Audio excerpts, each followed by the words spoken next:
d'État et de gouvernement, Excellences, M. Zhao Leji, membre du comité permanent du bureau politique du comité central du Parti communiste chinois et président du comité permanent de l'Assemblée populaire nationale de Chine, et président de la présente session de haut niveau sur la gouvernance. Mesdames et Messieurs, à l'entame de mon propos, je voudrais rendre hommage à son Excellence, M. Xi Jinping, président de la République populaire de Chine, ainsi qu'au gouvernement et au peuple chinois pour l'accueil chaleureux et les marques de considération dont nous sommes l'objet depuis notre arrivée en République populaire de Chine.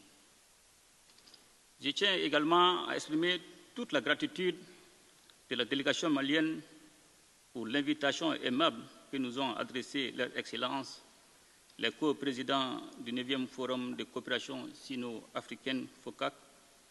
Et c'est un honneur pour nous de participer à cette rencontre d'envergure qui symbolise la force des relations entre l'Afrique et la République populaire de Chine. Des relations qui ne cessent de se renforcer dans un contexte international marqué par des défis multiformes.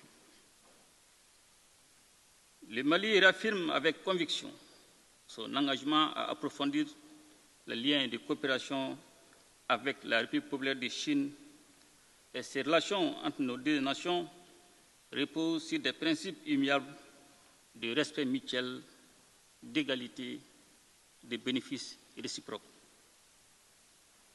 Nous saluons particulièrement la sincérité et la stabilité de ces liens bâtis sur le respect de la souveraineté de chacun et la non-ingérence dans les affaires intérieures. Excellences, Mesdames et Messieurs, les valeurs que partagent le Mali et la Chine, notamment en matière de respect de la souveraineté et des droits humains, constituent le fondement du thème qui nous réunit aujourd'hui, à savoir le renforcement des échanges d'expériences en matière de gouvernance. Une gouvernance véritable ne peut se réaliser que dans un cadre où les autorités et le peuple exercent pleinement leur souveraineté, sans interférence extérieure.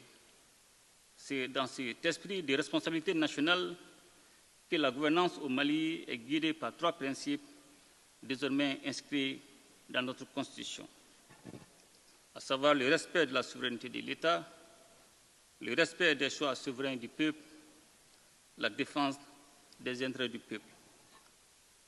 Pendant longtemps, sous le prétexte de promouvoir la bonne gouvernance, nos États ont été soumis à des dictats par des puissances impérialistes, facilitant ainsi l'exploitation sans retenue de nos ressources.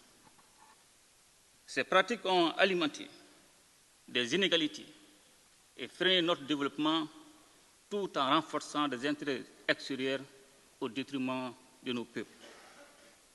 Aujourd'hui, alors que nous faisons face à des défis sécuritaires et économiques imposés de l'extérieur, le Mali exprime sa profonde gratitude envers ses partenaires sincères, dont la République populaire de Chine, qui apporte un soutien crucial dans notre lutte contre le terrorisme et ses complices étatiques.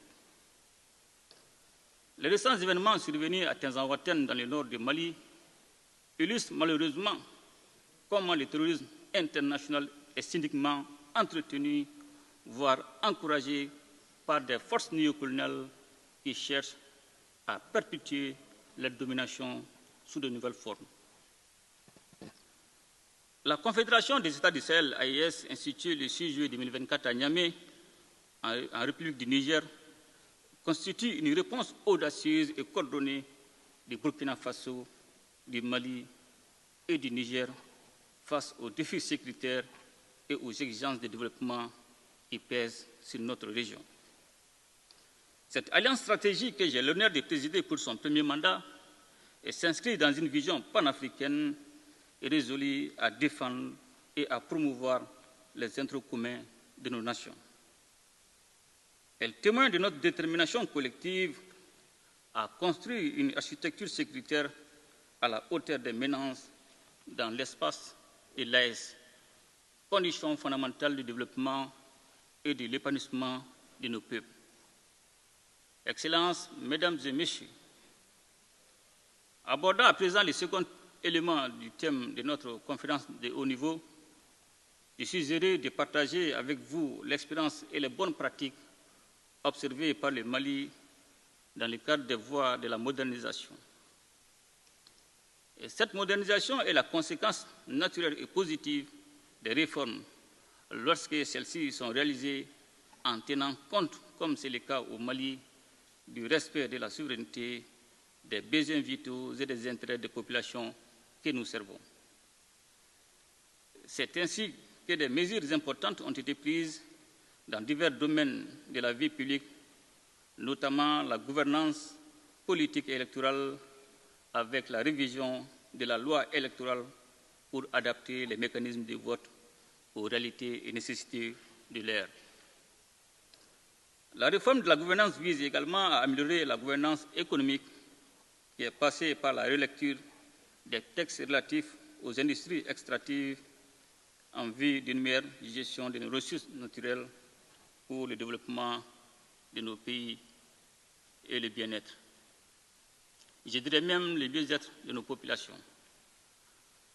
Dans un autre domaine, afin de rapprocher notre administration publique des usagers, j'ai décidé de lancer un vaste programme de digitalisation de l'administration publique, en privilégiant la transparence dans les procédures, la diminution des coûts, mais surtout les droits des citoyens.